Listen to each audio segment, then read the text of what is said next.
All right, we're on air. Today is Thursday, May 2nd, and this is a meeting to check in on community outreach issues. Joseph, just right before the meeting, asked a great question, which Joseph, I'd like to have you repeat again so that we can have a little discussion about it. Yeah, so I was just wondering what we can do to encourage like more contributed themes and themers to be involved, because I'm a backend person, and when I'm trying to build a website by myself, I have a really hard time with the theming part. So yeah, I've been working on tools for this, like the color module or some font related stuff, but I don't know, it doesn't really seem to make things easier for at least for me. And I was just wondering what we could do to get more good contributed themes. Yeah, I think this is an excellent question to ask because it's something that I also think makes Backdrop, it will make Backdrop a lot more compelling to potential adopters if there are a lot of really great themes out there so that you can try it and have it look good right away. And if somebody tries a new product and they try a theme and the theme looks terrible, then they're like, oh, well, I get the idea that I can change the theme, but it's not necessarily like, wow, I want this. So we need themes, we need theme developers, and we need to figure out how to make Backdrop a more pleasant environment for them. I think Luke, you brought up a great point too, that this has always been a pain point in Drupal. And because we're inheriting Drupal's legacy, we're also inheriting this pain point. But we do have an opportunity here to recognize that it's a problem and to fix it. I have started, so I spent a bunch of time this weekend, I don't know what day it was, but I got really tired and figured I couldn't work on code anymore. So instead I spent a bunch of time like organizing the issue queue because I love organizing things, and I was in the issue queue all day anyway and it was making me frustrated. And I did a couple of little things that I thought might help, like not treating front-end developers differently from back-end developers, I think is something that's going to make it more inviting for front-end developers. Like I think in the Drupal community, themers are often considered like second-class citizens. And I think that their opinions aren't necessarily considered and their skills aren't respected in a way that I think that we can change a little bit in Backdrop. So starting to do that by changing the terminology a little bit, where I am calling front-end developers rather than themers all throughout the issue queue. I removed the tag for TX themer experience and just replaced it with DX developer experience. I documented what all those little tags mean and indicated that we should use that for all types of developers. So like I'm trying to do a little bit on the community side of like how we're going to treat these things. But I think we also need to approach this from like a code side too, and have, if we could get just a couple of super vocal front-end developers like Wes, for example, to come in and say, this is what sucks about theming in Backdrop. And if we can find a way to fix those things, I think it'll make the platform much more attractive to front-end developers initially, which I think is good. I'm not sure how many of those major changes we can make in the 1.x cycle, but we won't know that until we have a list of like what are the pain points in sort of priority of how can we fix them. I also think we need to have more examples of how to theme a site in Backdrop. Like I know with Drupal, there's a bunch of great tutorials now that are like, oh, do you want to make a custom theme for your Drupal site? Having the same sort of thing, like how to make a custom theme for your Backdrop site, is probably going to be really valuable for us, especially because we might be appealing to people that don't know how to do Drupal specific stuff like make a sub theme. That's kind of one of the major things that makes theming easy in Drupal and Backdrop that a lot of people don't know about, and I think having more information out there for that would be good. In our online documentation on the API site, I think we have like one massive page on like how to create a theme. It might be good to sort of revisit that and make sure it's more digestible. Like maybe we need to have like a page on custom theme and page on a base theme, a page on like how to use color module to change your theme or whatever, just so that we can get more people with HTML, CSS experience involved in making these things without needing to know all of the crazy Drupal specific stuff. I don't know how to find those people. we could also potentially make those people. This might be a really good job for a summer intern or something like that, where we're like, okay, the goal is to make this website look like this picture, figure it out, and try and, you'll have to learn some basic CSS stuff, but if we can have good enough documentation that people can get that part done, that might not be enough to get new people in to be like, hey, I made a theme, let me contribute it. And then maybe you get, more people working in the contrib space on front end stuff rather than having nothing, which is sort of what we have now.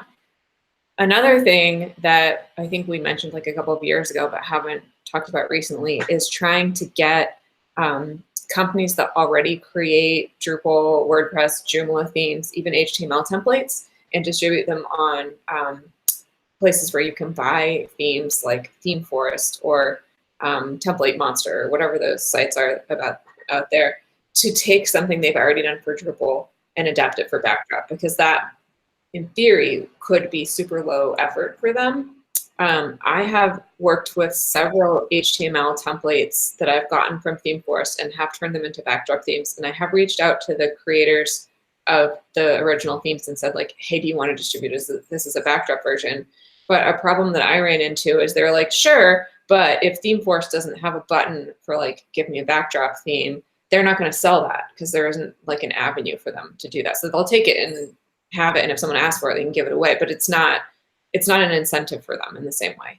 I don't know how to make Backdrop a button. I think that there has to be enough requests from current sellers for that to be a thing. So we're a little bit in a chicken and egg scenario where like we need the sellers, and the sellers need to make money, and they can't make money until there's enough sellers.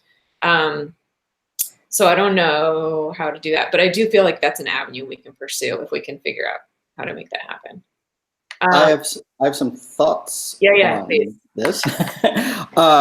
You talked about the chicken and egg situation and addressed really good issues relative to the chickens. The themers. I'd like to suggest that we should have like an initial spike to get some eggs. Like it would be, it's good to have in general more out of the box usable themes. But I think you need a critical mass that's a really small number. Like if we had like 3 solid themes that were like, you could use this, you could use this, you could use this. They looked different. So that people got the idea of like, okay, I could click here, boom, I could hit here, oh, it's dark. I could hit here, oh, it's, candy color, whatever. Like just to give some sense of what themes can do. And then that way, people creating their own sites who don't have, deep development skills could tutorial themselves. So, we can guide them to setting up Backdrop and starting things and installing a theme. But it always comes down to like, well, you have either choice of having this thing that just looks unfinished, or this gigantic commitment to learn theming or font, like this whole kind of thing. So I want to propose an initiative to just find just a handful. And I mean, you might already have them. Maybe. Yeah, I think there's ThemeForest or that, that kind of thing. So I would love to have a couple of really solid, beautiful, finished themes. I'm not sure those exist even for Drupal. And like, like not the way they do for WordPress. Right. Well, there are some. Like if you go into Drupal's theme thing, and you go for the most popular themes, after you scroll past 15 or so, base themes that are completely useless out of the box. Of the good ones, if you know that these exist, and know how to find them. Business, I think, comes up, 15 themes down the list. Mm-hmm. It would be good to see if we could port those to Backdrop, because we did have at the very beginning, Andy went through and he grabbed 12 themes that he used and ported them to Backdrop. But this was like before we had layout support for this was very early. So now all 15 of those that he put all that work in need an update. But I think it would also be good if, rather than looking at like these are the 15 that Andy used, if we also looked at like the most successful ones in Drupal and tried to make those work for Backdrop and adapt those, that might also be another big win. So maybe we need like a list of like, here are the themes that look beautiful for Drupal. Let's make these also look beautiful for Backdrop. And that might also be really good for someone who maybe is using that theme in Drupal to see what Backdrop would look like with the same skin on it. Could also be compelling. So can I jump in?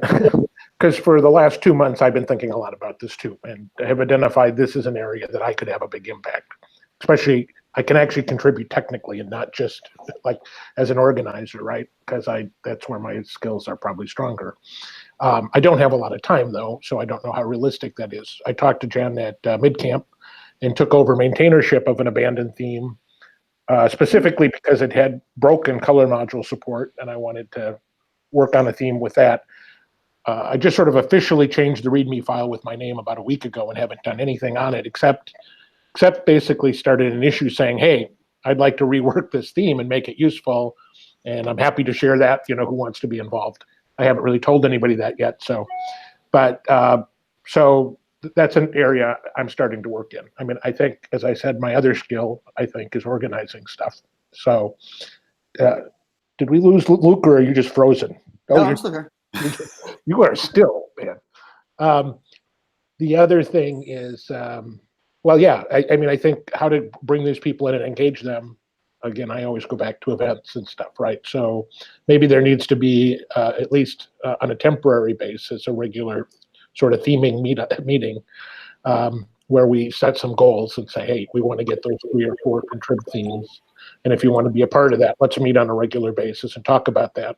Or we could organize like our next sprint Right. could be focused on like, hey, we're all going to work on this one theme. And Yep. whether it's like, one of Andy's themes that we decide to make support layouts and colored module or whatever, or something from Drupal we pull over. I still think that might be really fun for people who want to get contributed, to want to work in a collaborative environment, to have like a goal of like, okay, we're going to take, 1 day or 2 days or whatever, and we're going to fix one thing. Yep. And Tim, with your organizing skills, you could help like facilitate like putting people in the same room or coming up with like a division of tasks or whatever it is and help organize that. But then also during the sprint, you could be using your technical skills too, which I think would have you like, be able to take off your organizer hat and put on your like code skill hat. So I like all these ideas. I think of repeating front end meetup might be too much right now, but what I was thinking is for your user group, what if we just had like a recurring, like every third meeting is a front end meeting or something like that, so that it was integrated within all the other stuff, so we could talk about very specific issues like how to get from Drupal 7 to layouts in your theme or something like that, like just a theme focus, so that we could engage those people in the same way that we're engaging backend developers. Well, what's the alternate noon meeting that's not the design? Isn't that what the design meeting's for? So the design meeting is to talk about design and usability issues in Backdrop Core. Right. But this issue is really about like, how do we foster contrib? Right. So it's not just let's take a product and make it better for whoever's using it, which is what sort of the design focus is. But this is like, let's make it better for front-end developers. All right, I don't know. Let me push back on that a little bit. We're a platform, we're a toolkit, right? Like I don't think core and contrib are that separate worlds, really, right? So the same we're kind of thing? not. I mean, we are. Everything is all a little gray area. But that time specifically was reserved for improving the product, not the platform. Now, if we feel like this time is better suited to improving the platform, like, or do we talk about the same thing all the time in the design meeting? Maybe that's not valuable. Maybe we should repurpose that meeting and integrate in the usability issues back into the weekly developer meeting and make that, maybe it doesn't even have to be a design focused issue. It could be like a contrib thing where like right now all the meetings are focused on front end contrib, but maybe after a while we could put in a meeting that would be on like, oh, we have this module API issue or whatever. That might also be something worth considering. It's like we want to use whatever time we have to the best of our abilities. And if Mhm. that's more important than all of the stuff we're doing in the design meeting now, let's just repurpose the meeting. Okay, I was thinking it just an agenda item might fit into that meeting. Sure. Yeah, I Well- just think you're not going to get like, so if all the people attending that meeting are people working on core, that's not the right audience for. I would like to have a Right. meeting where people who don't feel like they need to be core developers are more comfortable asking questions and getting answers. Something more like a user group meeting. I just want to throw this out too, which is I hesitate to suggest another meeting because I don't want to put more on the existing pool of volunteers. So I think that if you did do another meeting, and I'm aware of the arguments, the goal would be to get that to be, a place for new people to come in. And to really explicitly tell, we're not asking our existing volunteers to divide their time any further, right? It's like, it could even explicitly say, before we started that meeting, it's like, are there 5 people out there that want to new people that want to undertake this initiative? And here's a chance for us to get together each week or every 2 weeks and talk about that. Now, the idea of repurposing, that's also a totally legit idea. But I think if we're always afraid to start a new group because we're dividing ourselves, then we'll never get bigger either. Yeah.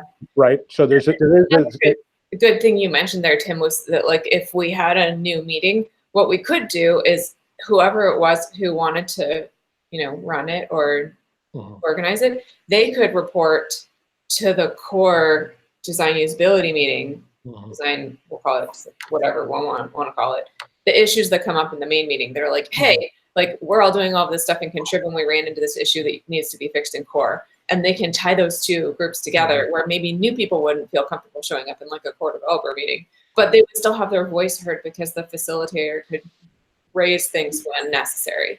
So I like that idea. My concern right now is like, who's going to run the new meeting? Yep. And my instinct is that you will volunteer to do it, and I don't want you to do that. Well, I haven't brought up the idea until I was ready. So at some point, I feel like it could be helpful to me at some point if I start working on this theme, right? Because then what I would use it is my opportunity to sort of leverage and focus on that. But you're right, I can't do it right now. It's just maybe after Twin Cities, when Yeah. things start calming down a little bit for you, Right. Yeah. that might be a good time to revisit. Right. But yeah, I mean, I would love to have another meeting that was, focused more on these like users and, deal with needs. Hate calling anyone users.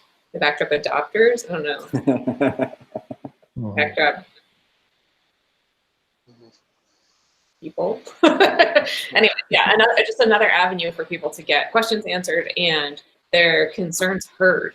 I think would be good. And I don't really have strong feelings about keeping the current design meeting in its exact format, especially if it starts to get repetitive and boring. But I think that if we do change it, we need to like kind of put some effort into calling it something different, or at least letting everybody know that it's going to not be what they think it is. So they're not like, oh, that's not for me, and ignore it. So changing its name or changing its time, or I don't know, maybe not time, but something to communicate to people like, hey, we have a new meeting. We're not doing this anymore. We're now doing something different. And then people might rethink attending that meeting.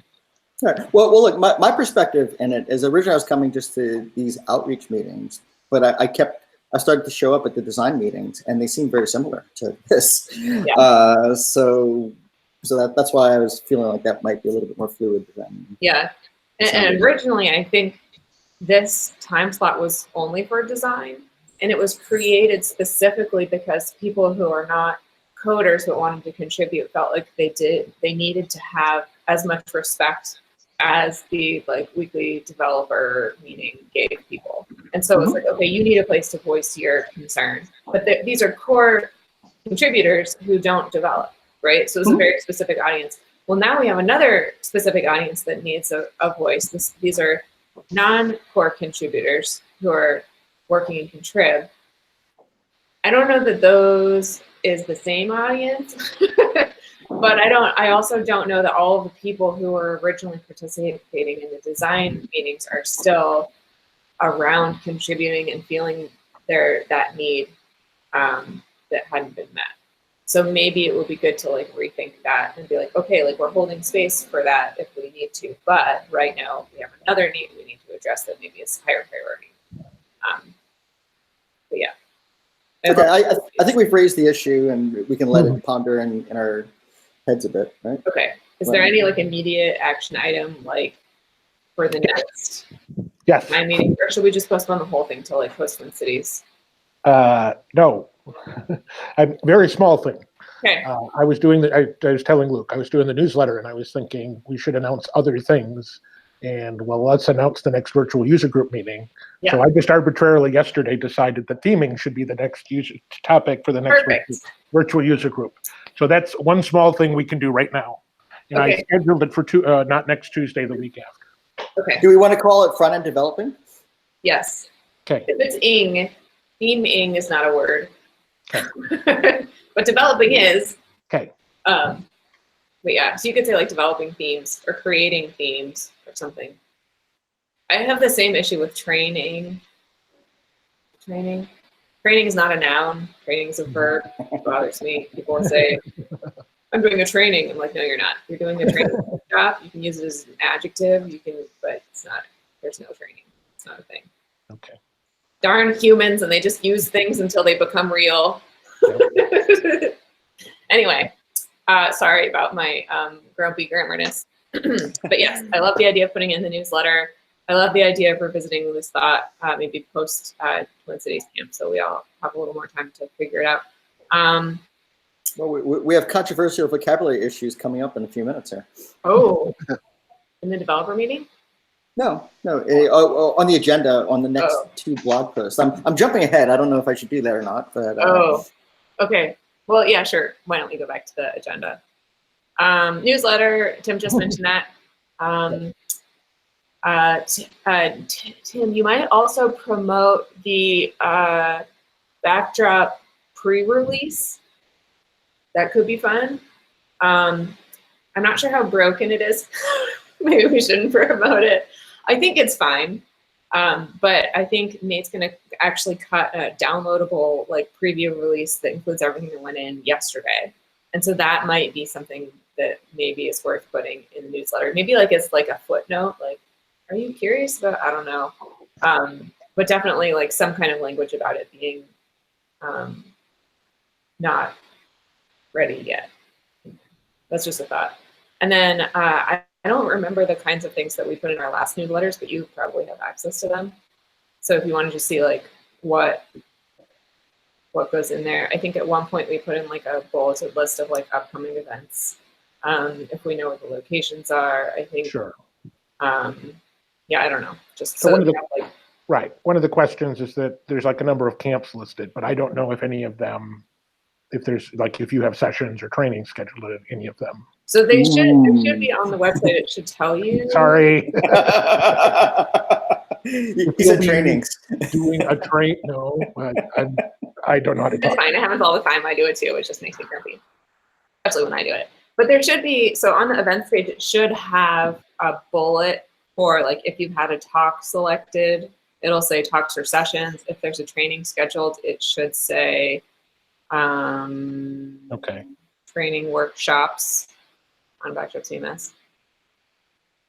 So the only things that are like maybe unofficial is if it says hallway conversations, that means we don't know yet. Or yeah, if it says sprints, sometimes it's like hallway conversations or BOFs, but then those are like unofficial things. If it's a sprint, a training, or a session, then it's official. Okay. But like for Asheville, is there anything on their site yet, do you know, that I could link to, or? I don't know, but I do know that my session was recently accepted and they have a training. I think you can sign up for the training right now. You say it all the time. Again. Do it all the time. It is a real word. It has to be. It used to not be, but humans used it, and now it is. And that's unfortunately how language works. Right. Yeah. Things become a real word when you say it and everyone knows what you mean by it. Yeah. And then they say it too. And then it's not just you saying something funny, and the whole world's adopted it. Okay, so there is something on the Asheville website. I could look at some of the others. Here's my thing. We're only a month out from the mini camp, so I want to get this out ASAP. Feel like Yeah. I'm already behind. So I don't want to, delay Yeah, it I would say too much it's much longer. better to do more newsletters with less in them. So I would say for any one that you're working on, don't put more than 3 things. So if you already have Right. like, hey, this whole thing is about minicamp, by the way, there's also a new release coming out, whatever else, and then send. Okay. Well, I think we could list a couple of events as one thing, like just other upcoming events. That could be 2 though. Like, Right. here's all the information about minicamp. By the way, Yeah. here's other upcoming events. Also, Sure. there's going to be a thing. A question about the newsletter. Yes. So it looks like we've got like 2,000 overall addresses, but the last couple of emails have been to a subset, which is like agreed to or something. Yeah, Are that's we our legal list that we're allowed to email. Okay. So there's this recent thing that happened that GDPR. like you had to like double opt into everything. Mhm. So the smaller list are the people who we emailed and said, do you really want to be on our list? And they said, yes. And those are the people we're now allowed to email. But the larger list consists of everybody who's ever either signed up or donated money back when we had an Indiegogo campaign. And I think the way email marketing works is that they assume that one email address is never trustable after more than 2 years or something like that. And so like with MailChimp, they're like, have you pruned your 2-year-old emails? Like every time you try and send one to everyone, they really don't like that. And so I think this is like a liability for them too, where they're like, these might not be real people. They might not be the people you think they are. We're not going to let you, whatever. So we have to only send to the smaller list unless other people start opting in again. And I did talk to the marketing firm about doing a bulk export of all of the old emails and just getting them out of MailChimp because then we can have room for more signups. So right now we're kind of like, we're almost going to have to pay for a new larger account. But if we can prune those unusable people out of there, then we get buy ourselves a little more time. Because this is a big deal, right? It's instead of 2,000 email addresses, we've got really like 250, which isn't much. Yeah. Which might mean that I think there's a lot more people who would like to be hearing from us. So maybe it means that we need to be making a better effort at getting people, onto that list. So yeah. And I think we've got a couple of things that we're working on that'll help that, like making the user form in the forum or backdropcms.org actually allow you to sign up for MailChimp would be helpful because we're getting a whole bunch of new people there all the time, but they don't necessarily go to like the footer and like subscribe to the mailing list manually. But if it was like part of the process where it's like, once you sign up, we're going to add you to the mailing list unless you opt out, people might be like, oh yeah, I want that. And then, they'd be fine. Right. So, yeah, it might also be worth sending like a one-time email when we get that set up to everybody who's already in there and missed the checkbox. That's like, just so you know, you can sign up. But yeah, we've got to be careful with the legal stuff if we're sending it from MailChimp. Yeah, I don't know. Do you know how many of the sort of GDPR emails you sent out? Did you just do one, or should there be, if we're going to prune the list, should there be one final email to everybody saying this is your, or did you already do? It was. So MailChimp specifically had like a, hey, GDPR is coming, here's the thing you have to do, that I think went to everybody who was using MailChimp. And so we followed whatever their instruction things were, which I think was like one email to the whole list that was hooked up to an automatic form that changed their status in MailChimp from like pending to approved or whatever that is that you saw in there. So I don't know if they have a way for us to do that again, like repeat that process to send it to the people who didn't opt in initially. My guess is that they would. I don't know if we did it or not, but that might be something to look into. Okay. Well, our email list right now is less valuable than I thought it was, just given that number. So yeah. Okay. All right. I lost the agenda again. Okay. Website, blog post. So I'm going to write up a summary about how the sprint went. I'll send it to Tim if you wanted to add something you can. You don't have to, but I'll probably schedule it for like a day later. I also want to do an upgrade versus migration blog post because we have a lot of people asking about migrating to Backdrop, and I want to make sure that there is clear understanding of terminology of like there's upgrading to Backdrop. If you want to migrate to Backdrop, you can, but that means something different, and explaining what that is because language. This is where I wanted to jump in. Yeah, jump. I want to propose side grade. Cross grade is the technical word there. Cross grade. Cross Oh, yeah? grade. Yeah. All right. But that exists. Cross grade. Why not cross grade then? What? Why not cross grade then? Because that still implies the effort. So migrating and cross grading. I guess I don't know. Cross grade is ambiguous. So the main terminology is that in Drupal there is a module called migrate module that is intended to move data from any one place to any other place, and it does not matter if those two places are like two versions of Drupal or like something completely unrelated or one thing that's not Drupal to another thing that's not Drupal. You can migrate data, and that's just kind of a general term.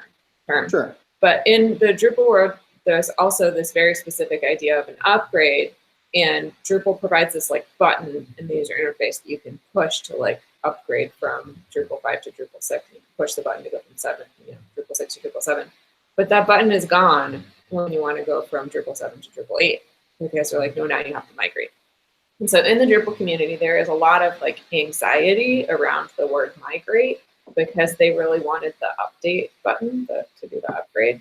And so in Backdrop, I think saying like we have the upgrade, like you can use the button is like kind of a selling point because people are afraid of the migration. So they're like, oh God, if I have to migrate to Drupal 8, can I also migrate to Backdrop? And we're like, no, don't worry, you can upgrade. But for people who don't know the significance of those words, like outside of the Drupal community or like don't understand the anxiety around migration or whatever, maybe it's not important. But well, I mean, there is that, but I just think I mean we put a fair amount of effort into being diplomatic with Drupal, and I think for like we're not against Drupal, we're not anti-Drupal, but I feel like the word upgrade suggests that we are. Like even though it's carries, like upgrade from old Drupal.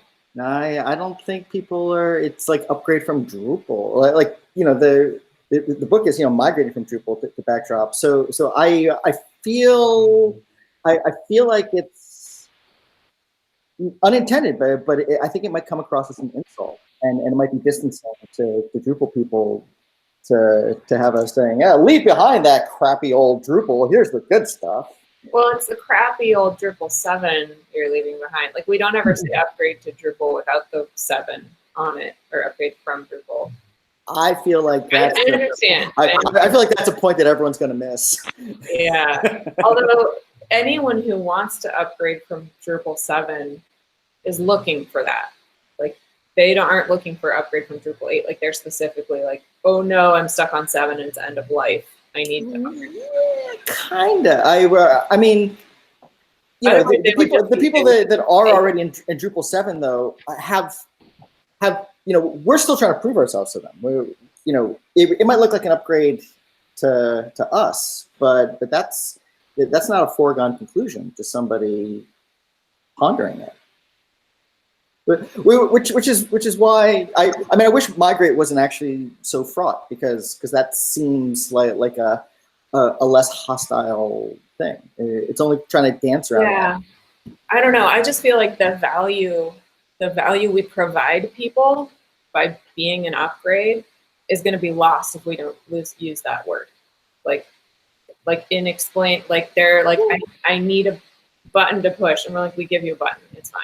But like, I know, but I feel like it's almost like a noun versus verb thing. Like I'm fine with using upgrade as a verb, but not as a noun. Like it's not an upgrade unless it actually is better. It is also. It is better than Drupal 7.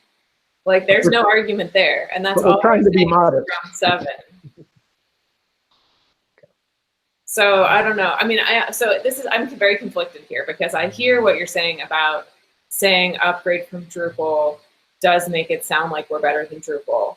But then on the other, my other half is like, well, it is better than Drupal if this is what you need, right? Like, Drupal 8 is not a better solution for everyone. That's why Backdrop exists. Drupal 8 is a better solution for most, enterprise Drupal 7 properties, and they can migrate, but they can't upgrade. I feel like we can get the message. Apply to anyone in Drupal anymore. Like, that's not. So why can't we have the word? I don't know.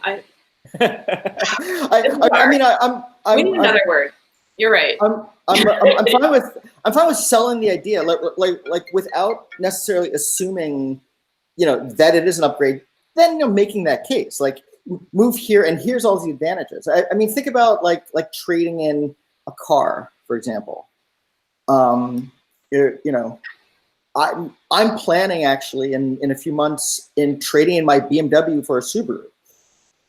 And I'm going to migrate my transportation things from the BMW to the Subaru. But if Subaru was saying like upgrade your BMW, I'd be like, hey, what about this? I mean, I've actually had because if your Subaru was like new and your BMW was old, you'd be like, well, I really want the one with the automatic windows, and I have these stupid cranks, and so I'm going to upgrade.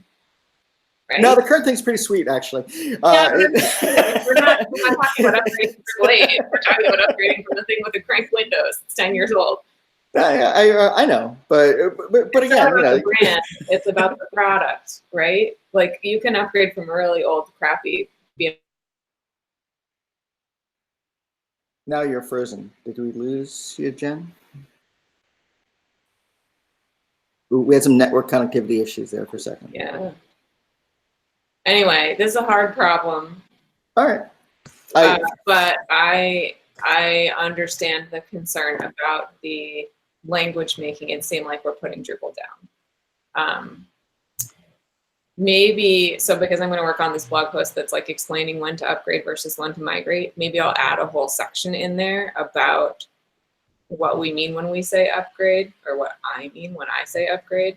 And specifically mention that I'm not talking about Backdrop being a better product, period. Just that it is a step forward for people who are stuck on software of the past. Right. And I think there's lots of space to make that argument very compellingly, as part of the whole conversation. Yeah. I do understand that just like a heading by itself without the explanation, that's a little stickier.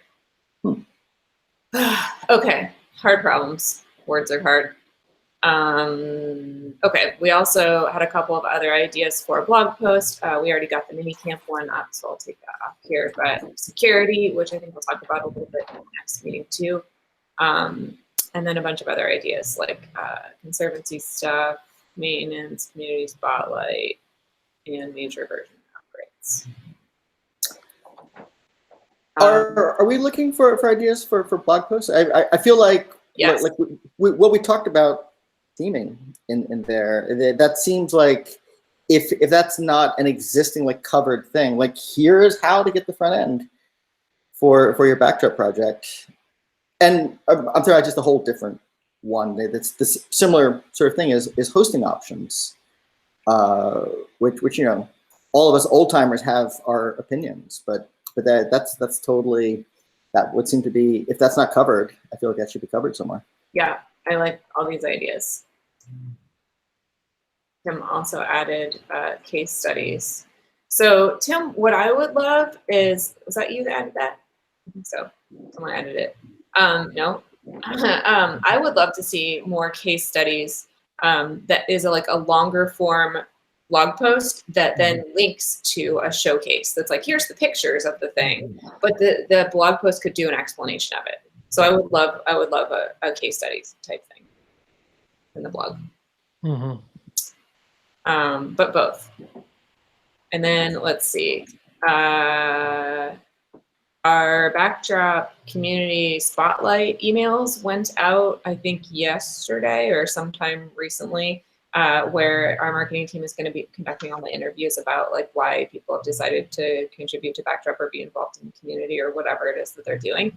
and hopefully we'll generate a whole bunch of content that we can put in the blog and schedule, so that if we have a month where we're really busy doing, I don't know, a new release or a conference or something, and we don't have time to write a new blog post, we'll have one and we can say, hey, this month we're going to write a blog post about Jeff or whatever, post it. And then we'll be able to have a backlog of that stuff. Hopefully all those people will agree to the interviews and have all of the, time to meet with them and all of that. So that those can be on hand soon. We're kind of running out of time. I'm just going to do a little perusal here. I don't think there's anything else in here that's super urgent. The anonymous rabbit is asking some questions under other ideas. Anyone hear the anonymous rabbit? Yep. Oh, not me.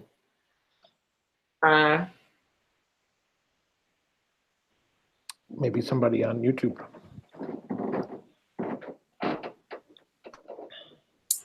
Yes. We've got a lot of contributions from the animal world. We've got rabbits, we've got monkeys, we've got pandas. So the question asked in the agenda here is, now that we've added Backup to our Drupal profile, so this is on Drupal.org, you can list Backup as an organization you're involved with. You can then, anytime you're adding a comment in an issue queue or posting a patch, you can credit the organization with your time spent doing that. And so this person asks, is there any value to tagging Backdrop on patches we're submitting to Drupal 7 modules? It looks like this is Laren, so thanks Laren for asking these questions. I don't know if there's any like explicit value, but I tend to do that, especially if I'm working on a Backdrop module that has an issue. I find an issue, I fix it in Backdrop, I submit the patch into the Drupal queue. I'll add it there just because I feel like there might be somebody who later on is looking at this issue queue and doesn't know what Backdrop is. And so if it's like supporting organization Backdrop CMS, they'll be like, CMS, why is the CMS supporting Drupal? And they might click through to it. So that's the only reason I add it anywhere. And usually, I don't think I've done that on very many contrib projects yet. I usually only do that for core issues. If it's something like we fixed this in Backdrop core and we want Drupal to benefit from the improvement that went into Backdrop, there's often a core issue. For me, they're usually like usability stuff. Neat does like performance tuning and a bunch of other stuff, or he does the same thing. But yeah, I would say use your judgment. Anywhere you're comfortable tagging Backdrop with being involved in any work you're doing in Drupal, go for it.